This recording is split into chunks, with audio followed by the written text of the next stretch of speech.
blah, blah, blah, blah.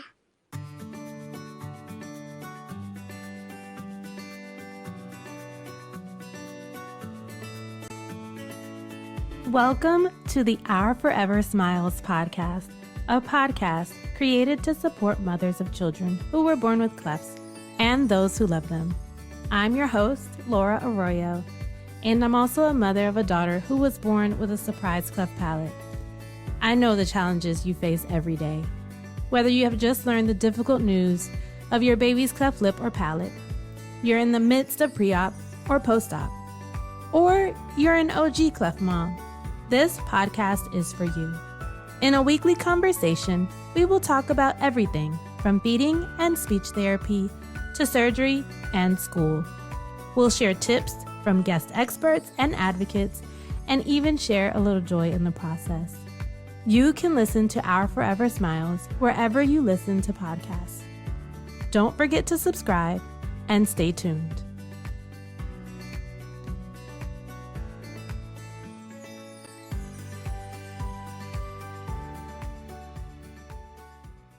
Hello, and welcome back to the Our Forever Smiles Cleft Mom Diaries and Support podcast. I am your host, Laura Arroyo. Before we jump into this episode, I would like to invite you to join this community to hear conversations with other cleft moms and advocates that will help you feel supported along your journey. All I want you to do is click on the follow or subscribe button. I love your support. It's incredible just to see us all come together, and we're just getting started here. I can't wait for you all to see what we have in store. So thank you so much for subscribing. As a note, we are not medical doctors, and we do not intend for you to use this information that we share here as medical advice. We are parents and advocates who love our children, and we're just sharing our own personal experiences. So, in big news this week, I'm not quite sure when this episode will air, but I officially announced the release date for this podcast, and I've just been so thrilled about the response from everyone. Of course, my family and friends are really thrilled, but just more importantly, the cleft community has been so receptive of just the work that we've been doing here, sharing our stories and just various perspectives. So just before I started this journey to create this podcast, I vowed to just be inclusive of all of our experiences. So whether that came from doctors, mothers, grandparents, and of course, cleft affected individuals, we have to hear from those that are impacted by all of this the most. But I also vowed to just provide you with all of the joy and offer you peace and reassurance. So today we have one of the most beautiful guests I feel like that I've had. Beauty is an understatement, honestly. And I know this is an audio podcast, but I was very tempted to tell Steph to prepare to be camera ready just so that you all could see her. But Steph is more than just a beauty. She's a director of growth in the medical aesthetics industry. She previously was an executive in the fashion industry and has done all of this while being a proud cleft advocate. She spreads awareness along her fitness journey. She has over 570,000 followers on TikTok. Welcome, Steph. Hi, thank you so much for having me. You are so welcome. So I would like to dive into your background a little bit. Where are you originally from? I'm kind of a mutt. I was born in Nashville, but I grew up in Northern Virginia. But my parents are from Wisconsin, and I lived in New York for 14 years, and now I'm in Florida. What's your favorite place to be? Well, I'm going to say Florida because I just got here and the sun feels really good while it's freezing everywhere else. So I'm feeling good about the future and the sunshine. Yeah, I can imagine. Fun fact, I'm also from Virginia. So I love Virginia. I'm a Virginia girl. Yeah. So you were born in Nashville. Yeah. Right? Okay. And I guess Steph is a cleft affected individual. Were you lip and also palate affected? Yeah, I am both. So I was born with a bilateral cleft lip and cleft palate. I think that one thing that I was really lucky with, and that one thing that a lot of parents have to face, is I was just blessed with the most amazing surgeon. I never really knew. It's interesting because as I've gotten more involved in the Black community, I've been having to forcefully pull things out of my parents because they didn't tell me a lot of things as a kid because they didn't want me to feel like a burden or carry that as my sole identity. Because as a kid, bullying and things like that, it was something I was really trying to separate from.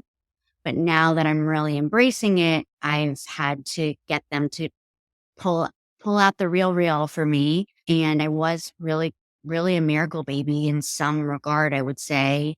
My parents didn't know before I was born. I'm 36. So in 1987, you couldn't see it in ultrasound. My sister was born 3 years later, and they could tell that she was not cleft affected.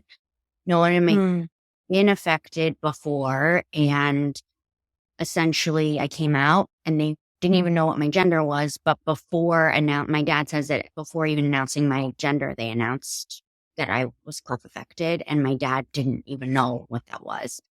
And I think it just kind of started from there. So the biggest things that it impacted, which I'm sure a lot of parents listening to this podcast are dealing with, was the feeding and the breathing. At that time, there weren't enough moms that were vocal about their choices around breastfeeding. And now, being in Nashville, my mom had a lot of shame because I needed to hit a certain weight in order to get that surgery that I needed to be able to properly eat and breathe because of the palate, which is not visible. It's not what we get bullied about as we grow up, but it's so essential for life. And it's so essential for the eating and breathing. And it's the surgery that is the most expensive for parents with, depending on the insurance coverage. And it's the area that causes a ton of reconstruction. My mom still tried to breastfeed me. Actually, her doctor had to physically tell her, you must stop trying. Stop. But my dad would feed to me and was in the cancer unit. And so I didn't know that actually until a few months ago. So like I said, my parents have hid all these things from me.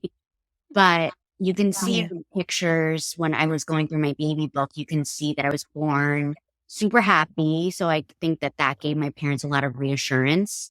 And being in that unit initially gave my parents the comparison. They were just so grateful, so it was a completely different perspective.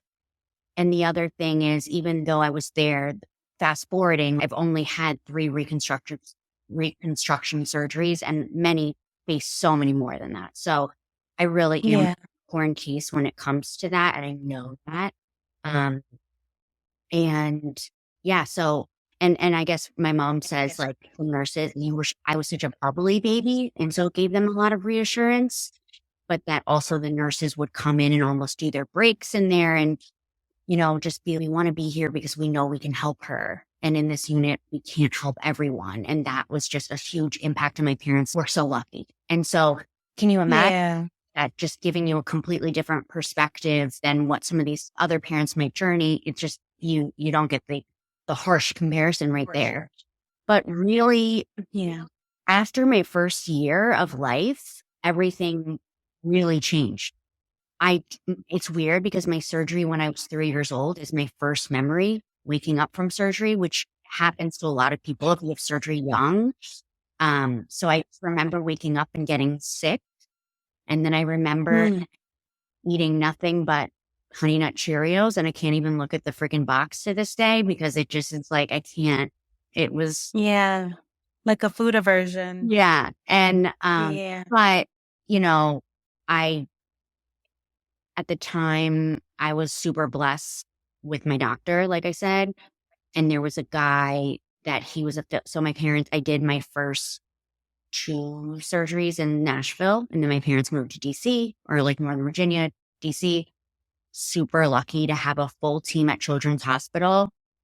If you're able to get a team, it's something they talk about at Smile Trains CleftCon. If you're able to get a team, it's a huge tool. And as a kid, I felt like a celebrity because I would walk in and all my doctors were just, shop in the room, coming in. And every single one of them were fascinated at my surgery results and just telling me that I looked amazing. So I just thought that I was incredible. So it's so funny because it's the perspective of like parents are dying in these things and like holding their breath and hoping that, you know, their kid doesn't feel different or whatever. And I felt it like that at that moment, like I thought it was summer camp. I loved it. I did pick up another pro tip for parents from that, which was, there were a couple parents at CleftCon that if their kid wasn't liking going to those appointments, they would do some ritual after each one of those days, you know, go get a Beanie Baby or whatever. I mean, that makes me sound old, but go get a treat, go get like or something like that, which then like made it more of a positive experience. So I thought that was a really good shout. But yeah, the guy that then did my third surgery in DC, my family's still in touch with. He also made me feel like a local celebrity, and he like actually was the first one to do lip filler in my lip.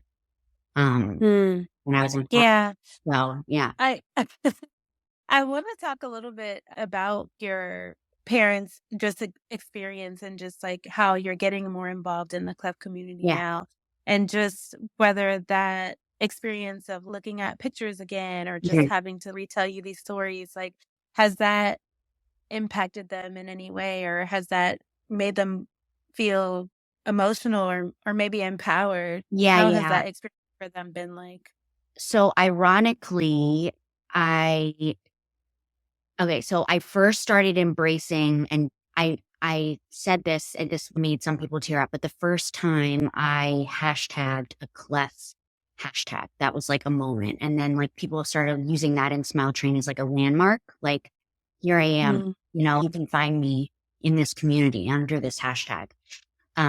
So I did my first photo shoot. I lost 50 pounds. You mentioned my fitness, and I was supposed to go to Miami for my birthday in March of 2020. My birthday's March 4th, and I was supposed to go, and then the world basically shut down. So the day before I went into quarantine, I did this photo shoot in New York, like kind of to see myself in how I evolved and like look at myself differently. And then I got the photos while we were quarantining, and it was just ironic because it was a time where I could wear a mask and cover my scars and cover my lip appearance. And I was just like, I'm ready to talk about this now. So I kind of went through this psychological transformation at that time. And that was a different side than my parents were used to and my sister was used to. And I think they had always protected me, right? Like growing up, they did what was right for me. I didn't want anyone to notice. I didn't want anyone to call it out. And so they always ran interference as far as making sure that I had that kind of protection and that bubble built around me. And then when I started talking about it, they were a little nervous to say the wrong thing. Where I want to support you, but they didn't want to ever make it feel like it was an impairment or like that it made me lesser than. And so I think there was a shift there where I was steps ahead and I was like, I'm ready for here. And they were like, hang on a second, like, you know, not stopping me, but they needed to play catch up a little bit. And then I get that same I get that same feeling sometimes, like even in having conversations with people and even having a cleft affected child.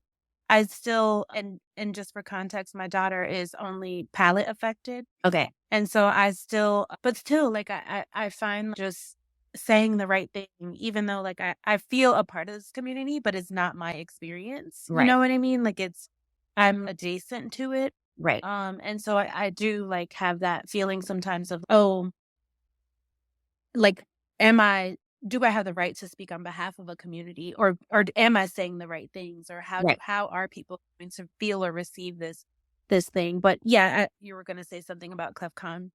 Yeah, so I went to CleftCon and I signed up for it, but I didn't really tell my parents. Like I kept mentioning it, but like I didn't flat out say like, you need to be here. I want you here. Right. And then I was lucky that the first one for me was in New York, which I am really grateful that I was able to go back to my own home at the time rather than a hotel. I brought that up because I'm now also on CCAC for Smile Train. And I just can't imagine that first experience it was everything you can imagine as far as like every emotion, like empowering. I filmed a video. I have it pinned at the top of my Instagram, just like the realization when I was getting ready on like, I'm about to be in a room with more cleft affected people than I've ever been in my life. And here I was like thinking I was so confident and I could like rally people on the internet and I could rally someone one-on-one across the table. But I was wow, like I'm going to be in a room with 200 people that can say me too, or that have it worse than me. And I did like, it was like, I needed to sleep for like 3 days after that. But it was my friend Kelly came with me to that first night, which was kind of the kickoff. And I had at least like a position where I was bringing this makeup brand, Citizen, on board. And they are known for the most inclusive lip makeup line that you can find. They have the most amount of nude shades, 25 shades. So they really try to be, a lot of brands try to be inclusive in skin coloring and in foundations. And they were the first ones that were like, every skin tone needs to be able to be a participant in the nude lip trend without having to layer foundation. So they were lovely enough to donate. And it was so impactful because all these women had been avoiding highlighting their lips. Some of them didn't even know how to use lip liner. So we're showing them, they're crying, they're feeling beautiful. And I was just lucky that I got that like kind of flag to enter and into embrace or interact. And there was like the first hour where if I didn't have my friend Kelly, like there were a couple times where like I looked over at her and like needed the push to like, you're okay. Like get in your zone. You're fine. You're going to be okay. Cause I just felt weirdly like a fish out of water. And I think part of that is because I only had 3 surgeries. I've been super blessed. I was born to 2 parents that at the age of 36 were advocating the 3 of us down on Capitol Hill, and my sister sending flowers the morning before and like FaceTiming in between. Like I've just been super supported even now. And kids, that doesn't even come by everyone that isn't cleft affected. It's a really special situation in itself, but then also the financial component of it. My parents didn't have to battle insurance companies. They were able and willing to pay for whatever I needed. It wasn't a matter of, I was in a room, advocating on Capitol Hill and their kids sitting there where their parents are having to change homes, or the other kids are getting affected because they can't go to any summer camp that their friends are going to because they're having to put money towards medical bill. I did feel a little bit of an imposter syndrome from just being so blessed. So that second day, unlike me, I was really quiet. Like I never raised my hand the second day because I felt like I needed to listen to everyone and I didn't want to talk at anyone. And I wanted to make sure that I was letting the stage for people that had like paved the way in Smile Train to do this. And look, they welcomed me with open arms. It wasn't anything for them. It was all between my ears. Like it was everything I was dealing with. But there is an amount of, I don't know, guilt, I think, in some regard, when some situations, and it's not lost on me. Like that that's so interesting that you brought that up because I was actually just talking to someone last night. It's another mom and she just found out about it's her son. And she was just talking about how guilty she feels about her son being lip affected and that she wishes it was only palate affected. And I said, well, because I told her about my experience and I said, it's just like what you said earlier, right? It's like, yeah, you could want like just your child to be palate affected because the outer appearance, like your outer appearance isn't affected. And of course you think about everyone thinks about the way that their child's going to look and just like bullying. And that's like a real true concern for some people. But I, I think that what's missed is that people don't realize is that when you're palate affected, you can have true feeding issues and you can have like sinus issues and your ears are impacted and just so many different things. And so it's just like, I have gone through this whole thing, as I've mentioned as well, is like, how do I validate and honor my daughter's experience while she's not, even though she's not lip affected. And I'm talking to this mother who's like, well, I wish that, my son was only affected. I'm like, we actually all have it really, excuse my language, we have it really fucking hard. Like it's Totally. tough. It's a really tough thing to go through. And so, yeah, I mean, exactly to your point, it's like, how do you feel grateful in some aspects, but in other aspects, that you went through a lot, your parents went through a lot, that it was a real challenge. Yeah. And I think the darkest thought, just being really honest, after CleftCon was like, I think the universe brings everything to you in this moment. And I was posting all online, right? And I was like, it looked to the outer appearance, I was just like at my Super Bowl or something, right? And the next day after CleftCon, like, I don't think I moved. Like, I just like sat on the couch and probably just cried. And one of my friends texted me and was like, hey, I just wanted to let you know, I just feel like you're shining and you're coming into your own. And I was like, you don't know how much I needed that. Because my darkest moment after CleftCon was thinking about passing this on, knowing my situation to a kid. So that's something that I have to deal with, like, and that I have grappled with, and I like just have to be lucky that if I'm meant to be a mother, like and that is what I'm dealt with, I will deal with that. But just the fact that like my parents didn't know, there was no signs of that. And like, I know what I would be signing someone else up for. So for me, the guilt, even without it being an option in this moment, is like, am I making a decision for someone else? And I think we all have some of that, But yeah, that was just being transparent. That was probably the darkest moment for me but I would just have to lead by example and like, yeah, let that pass through. yeah. I mean, if it gives you any reassurance, we did all the testing before, I had no idea because she's only palate affected. My daughter, well, I didn't know until she was born. I had no idea. Right. So I was, they say they can see the lip through the sonogram, but then if they see the lip, then they say, 80% chance you have both. But yeah. Exactly. Yeah.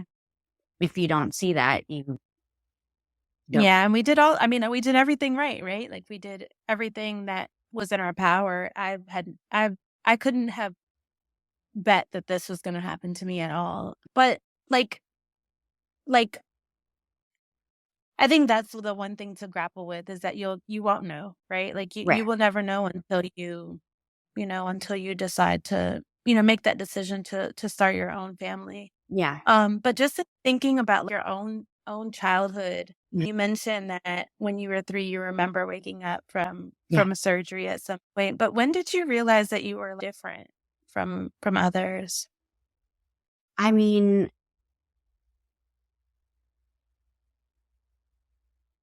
so what's weird is that I know that there was a kid in my kindergarten class that had it,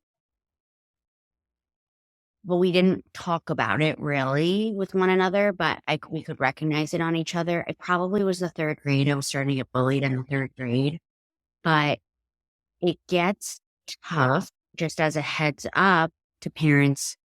So when I look at my pictures from when I was like a 7 or 8-year-old kid, like I still felt like, oh my gosh, I looked like a little kid model. I looked at those pictures and I'm like, wow, like, but as I went through puberty early and I just noticed, I brought this up with a group and everyone started agreeing, like, as kids go through puberty and their skin starts to stretch and everything starts to change, your scars do become more enhanced. And so that time I was like way more developed than every girl in my grade. I was like, what is going on with my body? And then on top of it, my scars were becoming like quite red. And so I was like, that was just the icing on the cake kind of. But I guess I was not surprised, but I was super vocal with my mom. And I did a cosmetic outpatient surgery in the 8th grade because my scars were bothering me so much. And I went to my plastic that did my 3rd surgery, and he was like, okay, let's do 2 things on your lip. Then this totally changed my lip. I've never heard of anyone else doing this. So I try to like sound it out so that parents can look into it. But get this thing called a VY split on my upper lip, which they do, I guess, in breast augmentations, where you split the skin like a V, you even it out because a lot of us lack symmetry on our lips. And that's what, like, especially in photos, that's what we see.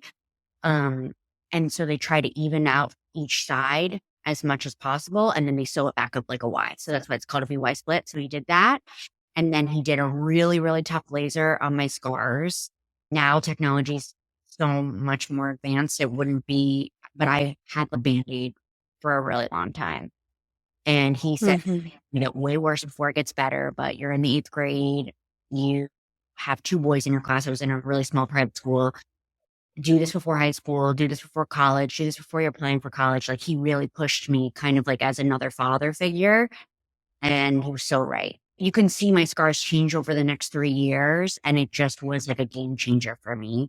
So if your kid is expressing in that time that they're, changing, I would recommend looking into any lasers for the scars, because the earlier you catch them, that's the tough part, is that like you probably as a parent, you feel weird doing something like that at age, but the more that you can affect things at a younger age when the skin isn't as old, the better result you're going to garner. Yeah, absolutely. I think with any of this stuff, it's the early intervention is really critical. Really. And I can see how that can feel shallow or like vain. Cosmetic-y, or I mean, I'm all for a little nip and tuck here, but I'm obviously, because it's my daughter, I'm thinking like I would probably feel that way, like, well, do I want to? Oh, I was like, shoving it down. But My her mom had no choice. Like, she literally had no choice. So that's the other. No one would ever accuse my mom of coming up with any idea. I was researching everything, figuring out everything, making appointments and dragging her there. And she's like, what's going on? So, yeah. I'm wondering, I mean, just for your surgeon to have this type of like insight, I know what would fix that. I think sometimes our Cleft teams, some of them are really competent, not to say that they're incompetent, but some of them are just really like well versed in these types of things, and they can offer a service like that. And I think that it's so important for moms and parents to ask those types of questions. Like, what are alternative things that we can do to kind of help with scarring or kind of help with the appearance of the lip? And early intervention is really, really, really important. Like, if your kid vocalizes that is bothering them, like even not to do with my cleft, but even when I struggle with my weight, my mom would be like, how can I help you? What can I do to help you? And so she would put the ball in my court, and I would be like, I want a trainer. I want a nutritionist. I want, so then she would let me ask for whatever tool I wanted. She didn't put anything in my head. She let me come up to the table with the solution. And she had, she was a strong working woman and could finance that, luckily. But that way, these were my thoughts and my desire. Yeah. So but yeah, I mean, just knowing having those tools in your toolkit. I mean, now with all my passions on finding the solutions for all of that, I ironically work in medical aesthetics. And there's a lot of stuff that's coming out that's on the brink of things in this community. Like I don't even know if this is nationwide yet, but I had a mom contact me and she had a really rough road. Luckily, I believe her daughter's at the hospital now, but they were in there for months. And she was born in September, and she told me in Colorado she had access to stem cell banks for free because her daughter was cleft affected. And that's a huge game changer in this community. And there needs to be people need to be educating about stem cells. But now in aesthetics, we've just literally within months ago have launched, exosomes, which are a topical treatment. And that could be another thing that you could do along with a laser to treat. And that cell regeneration and turnover is supposed to be like the best thing that you can possibly do. So I'm also excited to kind of harness some of my job into another passion and kind of see what other solutions to come up with for this community. Yeah, I mean, I was blown away because I've never seen that perspective of just incorporating, like for the girls, right? Like be a cutie into your cleft journey and just like making it, empowering and just all the things, right? And so how did you like get into the beauty industry? Yeah. So I worked in fashion for 14 years. So I would say it's kind of adjacent. And then I think that I just have always been on this insane pursuit for like what's within my control or within my finances to make me more confident about my cleft and make me so essentially bullying doesn't hurt if you don't believe it, right? So if girls and you and you believe what they're saying, it hurts. But if you feel amazing, it doesn't hurt. Or it's like, wow, that is really a you problem and that's not a me problem. It's just you can handle it differently. I'm not saying it doesn't hurt. It's just, it's also who made you to be doing that. Yeah. But so I have always been on the pursuit for that. Like, truthfully, it sounds crazy to say it because it has word teen in it. But the first time I filled my lip, I was 19, I was in college and I was like pushing my mom. I want to do surgery. I want to do something. I want to be like Goldie Hawn from First Wives Club. And my mom was like, please, let's just make an appointment with her French. Like, let's let him tell us what we're doing. And he was like, I'm not doing that. And let's try filling your lip. It's not permanent. You're a perfectionist. You're going to be whatever. And by the way, back in that day, there was no numbing. So it was the most painful thing you can possibly imagine. And the work wasn't great because you were in such pain while they were doing it. But yeah, so I just have always loved finding a solution, right? And so I think from that, I'm a research nerd. I love hacks. I love efficiency. I love proving people wrong. There's also like, people are like, you've gotten work done. Yeah. And like, Yeah. it's like where, you know, what's the shame in feeling good about the way you look? Like what's the problem with loving yourself? What's the problem with looking in the mirror and feeling great? Like, I'm not understanding that. Like, me spending my money on the way I look is a problem for you. That is so silly. So yeah, I think I coin it my cleft confidence, but I just was in this pursuit to kind of harness that. And then along the way, I met my boss now who did all this correction for me. My before and after photos were crazy. And he's someone, after CleftCon, actually, I went to him. I wasn't working for him yet. This is kind of how the conversation started for me to start working with him. But I went to him after hours And I was in a room full of 200 people that were told this is as good as it gets. And I was really pissed off. And he was, it's not true. It's not true. Like, there are more solutions. And, that started the conversation of me coming to work for him. But that is part of my reason, Yeah. passionate about it, because I can see it. I can see also people in surgery, like, it's just so traumatic. Like, how many surgeries some of these people, kids, everyone has gone through, and they don't want to do it again if it's not going to give them a promise of fulfilling.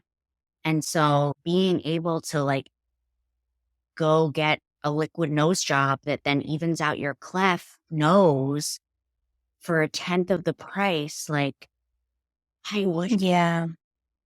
if that's what you want, if that's what you want. It's not, I'm definitely not forcing anything on anyone, and it's not for everyone. But if it bothers you and you are looking for a solution for it, there are more affordable, accessible, less traumatic from a downtime standpoint solutions.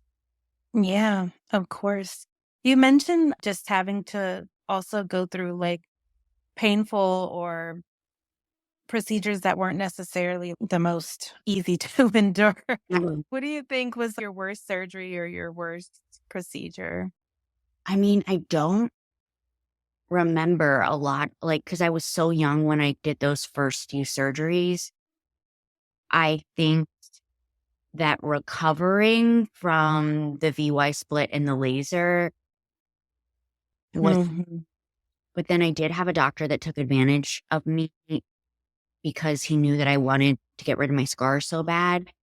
And I was doing this Fraxel laser on my scars, and the first 3, they say you should do 3.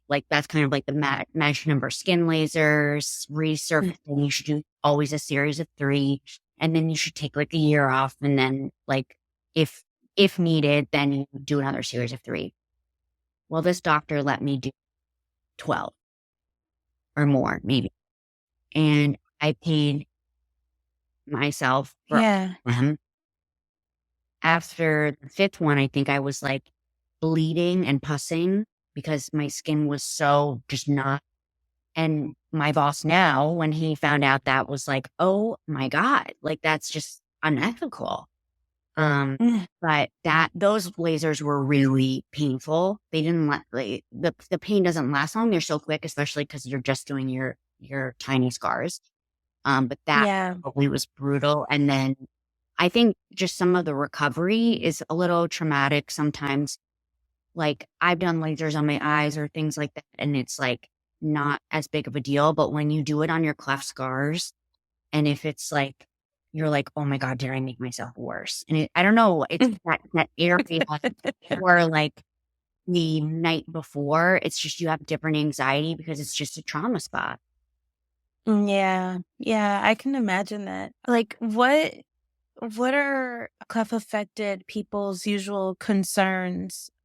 Or I guess maybe what was your main concern? I know the scars were a concern for you, but anything in your nose, and I guess what would be your recommendation outside of what you've mentioned for someone? So my boss also, during my interview process, so after CleftCon, I started getting obsessed with watching people in person and then seeing them on screen. And I was wow, how they say the camera adds 10 pounds? Well, I was looking at pictures and looking at people in real life at events, things like that. And I was they don't look anything like that. And it's a different thing though, when you have a cleft and then you take a picture and you see it and it's the back camera or whatever. And you're oh my God, my lip looks droopy, or it I look sad and I'm smiling. I think that's the thing, that looks sometimes like a sad face. And so I remember I was at this event and I took this picture and it looked like I was Harry Potter with a lightning bolt on my forehead. And I was I do not have that. And I was seeing a girl she looked like America's Next Top Model, and she didn't look great in the photo. And I was this is people need to know this, that this is, and I was explaining this to my boss now, and he sent me this video, super powerful video, just showing how the same camera, the same person standing in the same place, but with lens depth and everything can look so different. And you could like fluctuate rounds or things like that. And so I do think it's important for people to breathe easy on like just the way people stress their weight in photos or angles or things like that. I will tell you, after being in a room of 200 cleft affected people, that it never looks as bad in person as it does sometimes in video and in picture. Like it's just accentuated. And I think it's important to like, for people to know that, because like you'd rather look better in person, right?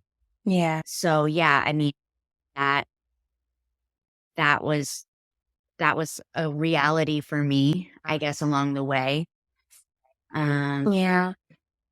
And any like, I guess like procedures that you would recommend? Oh yeah. Or So I I do. know we spoke a little bit about fillers as well. Yeah. I would definitely say the laser is a big game changer. I would also say that now there's amazing makeup, but I will say that growing up, like I would never even dream of going to the mailbox without like makeup lathered on. And if you see pictures from me from high school, like my skin above my lip looks like a different color because I was wearing such thick, like funeral makeup over my lip, whereas the rest of my face was, tan. Now I feel pretty good about my results from the lasers that I will be out with that. So I would say like microneedling, Genius, RF skin resurfacing treatments. Those aren't fillers. That's not injectables. That's super, super good. And then using the exosomes. I haven't been able to try exosomes yet, but it's totally on my wish list. And then just partnering with your doctor early on those reconstruction options. And I think should people want to adventure, if someone had a strong cleft affected voice and they were really adventurous or fearless, there probably soon on the horizon will be someone that would be willing to inject in the palate to help that speech. Yeah. So That's a big concern for me with my daughter is definitely speech. And I want to do everything that I can to help her. So that's amazing that that's something that is like maybe an option. yeah. For Yeah. her. I mean, I was going to say like my number one tip for parents would be speech therapy. And it's something that I've even thought about doing again. I clear my nose because of my palate. I would also say that part of my fitness journey has like really been because of my cleft, but because of my cleft and my breathing, I hated running. I hated the like rush it gave down my throat and into my chest. And now being able to like, I literally have changed my cardiovascular system. I couldn't even run one lap around the track. Like it was just Wow. wild. I played sports, but I did not have the endurance that other people did. And now I wake up and I work out every day. And so I that movement of some kind, like I think also I was swimming a lot and practicing like blowing bubbles with your nose and things like that. Like as a little kid, that's a good practice, but the speech therapy is huge. And so many parents are doing that now for kids that aren't even cleft affected, but it is something that I've even thought about now because sometimes I stutter or I feel like I have a speech impediment when I have anxiety. I feel like it kicks up a little bit more. I guess it's a benefit to moving to Florida because I'm driving in my car so I can sing along to songs. But I felt like when I lived in New York and I wasn't like, singing to the radio, I was like, I'm hearing myself stutter a lot. So yeah, but I think speech therapy is a huge, powerful tool that parents can utilize to offset some of that for sure. Yeah. Yeah. I was going to also talk about your TikTok and just sharing like you share a lot about your fitness journey Mhm. and of course, your Cleft journey as well, and just addressing, I saw today, addressing some of the haters Oh, as yeah. well. I love that. I feel like, oh my goodness, like, yes. And then just the way that you address it, you just have so much confidence, and I know that you've had to like build that over time, that's not something that you probably just came to have like overnight. And so I just, love watching your videos. I also, so after having my baby, I lost 50 pounds as well. That's I was like out amazing. of control, but yeah. And so that was like a really big thing for me. And so I've also followed a lot of tips there for fitness as well. But like just in thinking about along the lines of how you eventually grew up to be this, super confident woman, what is something that you wish that people knew about cleft children, or cleft lip and palate in general? Or like what is some advice you would give to cleft mom? Well, first, I would lead with the speech therapy. Second, I would say my parents did absolutely everything that I wanted. Like they operated to my wants, but sometimes kids don't know their needs. Mm. So I probably should have been in therapy, although that wasn't a thing when I was like super young at that age. It really wasn't until I was probably in college did that start becoming more of a thing that was socially acceptable. But, or, and now today, like heavily encouraged and embraced.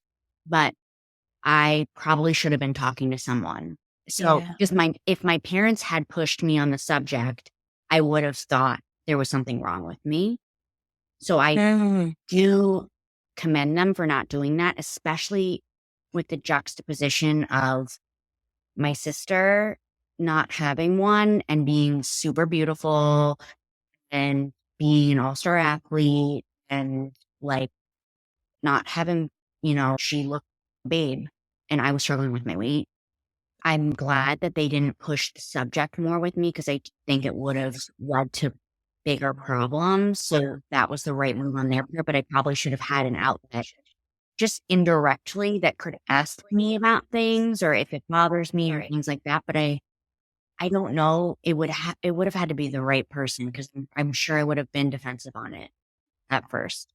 But I would encourage parents to tell kids that this is their superpower. Like they are Mm. so lucky. They're so beautiful.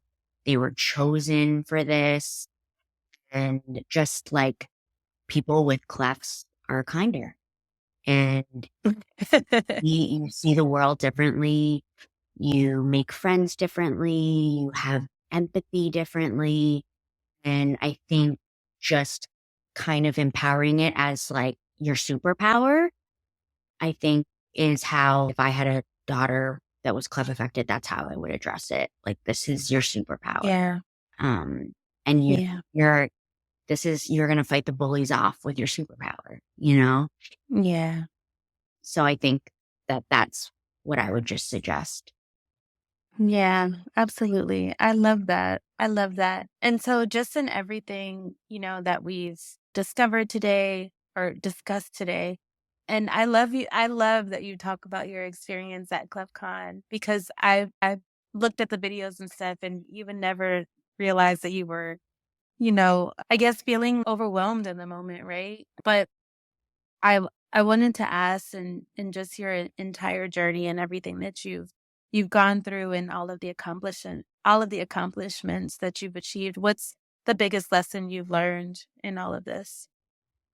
I think that probably it's something centered around handling the outside noise. Um, Mm. because there's a lot of it and it doesn't stop as an adult. If you want to see that, you can check out my TikTok page and look through the comments, but it's vile, vile. So Yeah. if you want to know who's raising those bullies that are mean to your kids on the playground, they're on my page. But I just think embracing it and not, if you look at some of the most successful businesses, the most successful concepts out there, they basically use something that was I don't want to use the word handicap, but like that was something that they felt vulnerable or exposed, or they felt lesser than for. That's the better way to describe it. And they flipped the script on it. And like, so wrong, right, indifferent, love them or hate them. Kim Kardashian is a very, very smart businesswoman, and they have built this huge empire. And here she was walking on all the carpets initially as this different, unpopular body type once upon a time, and had all this shapewear and all this stuff and cut, and the colors weren't right and all of this. And now she has Skims, this huge empire, and who's laughing now? And by the way, also now everyone's taking her photos to their trying to get her body, right? So it's, you can take what is in your mind, your weakness, or what you feel like is your pain point. That's the way to say it, is your pain point, and just find a way to capitalize and flip the script on it. And that's kind of what I've done in Cleft.